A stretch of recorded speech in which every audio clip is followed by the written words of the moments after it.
காலத்தை தாண்டும்.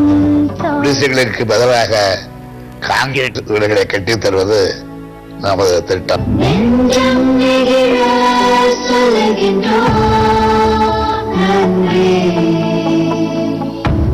அன்புள்ள முதல்வருக்கு அருட்செல்வன் எழுதுவது அழகான வீட்டுக்கு நன்றி என்றும் ஒழுகாத வீட்டுக்கு நன்றி. திமுகவில் இணைந்தார் ஆர்கே நகர் பகுதி சட்டமன்ற உறுப்பினர் சேகர் பாபு. வணக்கம். திமுக செய்திகள். ஆர்கே நகர் பகுதி சட்டமன்ற உறுப்பினரும் அதிமுக மாவட்ட கழக செயலாளருமாக பணியாற்றிய திரு பி.கே. சேகர் பாபு அவர்கள் தற்போது திராவிட முன்னேற்ற கழகத்தில் இணைந்துள்ளார். இது பற்றிய தகவலையும் தலைவர் கலைஞர் தளபதியார் அவர்களின் சிறப்புகளை பற்றியும் எமது நிருபருக்கு சிறப்பு பேட்டியளித்தார். திமுக செய்திகள் உலக தொலைக்காட்சி நேயர்களுக்கு வணக்கம். ஆர்கே நகர் பகுதி சட்டமன்ற உறுப்பினர் மற்றும் அண்ணா திராவிட முன்னேற்ற கழகத்தில் மாவட்ட கழகத்தின் செயலாளராக சீரிய பணியாற்றிய உயர் திரு பி.கே. சேகர் பாபு அவர்கள் திமுகவில் இணைந்தது பற்றிய சில கருத்துக்களை நம்மிடையே பகிர்ந்து கொள்வார்.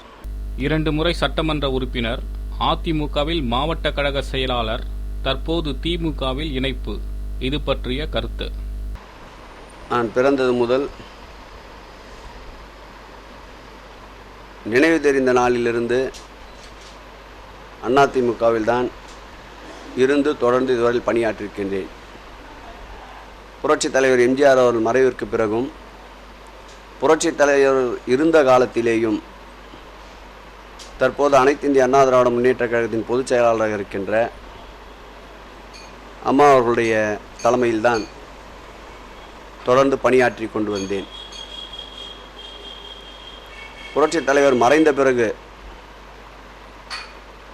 அனைத்து இந்திய அண்ணா திராவிட முன்னேற்ற கழகத்தில் பல சந்தர்ப்பங்களில் ஏற்பட்ட பிளவுகளின் போதும் கூட தொடர்ந்து இவர்களுடைய தலைமையின் கீழ் தான் பணியாற்றி வந்தேன்.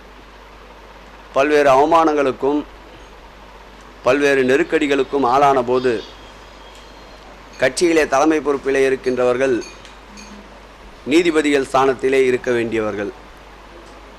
அந்த நீதிபதிகளே ஒருதலை பட்சமாக நடந்து கொள்ளுகின்ற நேரத்தில் பல்வேறு துன்பங்களுக்கும் ஆளாக வேண்டிய ஒரு துர்பாக்கிய சூழ்நிலைக்கு தள்ளப்பட்டேன்.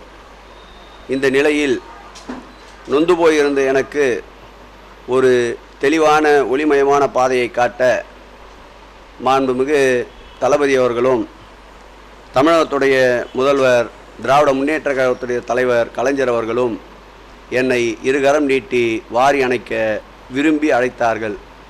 அந்த விருப்பத்தின் பேரில் தமிழகத்தின் அவலக்குரல்களை போக்குகின்ற சக்தியாக விளங்குகின்ற மாண்புமிகு டாக்டர் கலைஞர் அவர்களுடைய தலைமையின் கீழ் பணியாற்றி கொள்ள என்னை நான் திராவிட முன்னேற்ற கழகத்தில் இணைத்துக் கொண்டேன். 2011 சட்டமன்ற தேர்தலில் ஆர்கே நகர் பகுதியில் வேட்பாளராக நிறுத்தப்படுவீர்கள் என்ற மக்கள் கருத்திற்கு இன்னும் சட்டமன்ற தேர்தலுக்கு உண்டான தேதி அறிவிக்கப்படவில்லை. எந்த இயக்கத்தின் சார்பிலும் இதுவரையில் வேட்பாளரை அறிவிக்கப்படவில்லை. நான் இந்த இயக்கத்தில் சேர்ந்து 3 தினங்கள் தான் ஆகின்றது. ஆகவே 3 தினங்களே நிறைவு பெற்ற ஒரு குழந்தையாகத்தான் திராவிட முன்னேற்ற கழகத்தில் இருக்கின்றேன். தலைமை என்ன கட்டளையிடுகிறதோ, எந்த பணியை எனக்கு ஒப்படைக்கிறதோ அந்த பணியை தலைமை முழு மனதுடன் பாராட்டுகின்ற ஒரு நிலைப்பாடை மேற்கொள்ளுகின்ற வகையில் என்னுடைய பணியை நான் துரிதமாகவும் சிறப்பாகவும் செய்து முடித்து தருவேன்.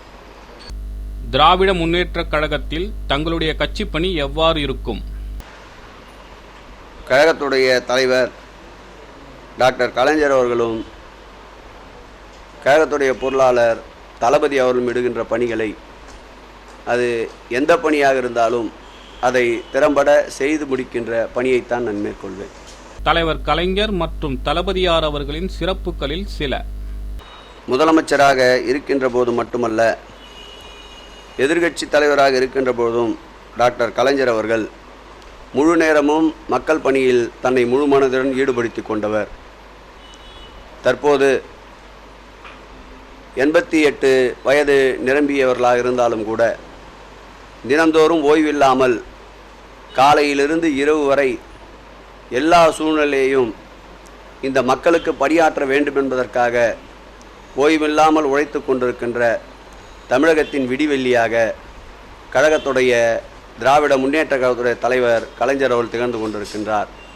அவருக்கு உறுதுணையாக தமிழகமெங்கும் பட்டி தொட்டி எல்லாம் சுற்றி சுழன்று மக்கள் நலப் பணிகளை நிறைவேற்றுவதில் தனக்கு நிகர் தானே என்பதை நிரூபித்து கொண்டிருக்கின்ற கழகத்துடைய பொருளாளர் தளபதி அவர்களும் இந்த தமிழகத்தின் வளர்ச்சிக்காக ஓய்வில்லாமல் உழைக்கின்ற இவர்களது சாதனையின் அடிப்படையில் சட்டமன்ற தேர்தலில் எந்த சூழ்நிலை நிலவினாலும் மீண்டும் திராவிட முன்னேற்ற கழகத்துடைய ஆட்சி தலைவர் கலைஞர் அவர்கள் தலைமையில் அமைவதை எந்த சக்தியாலும் தடுக்க முடியாது.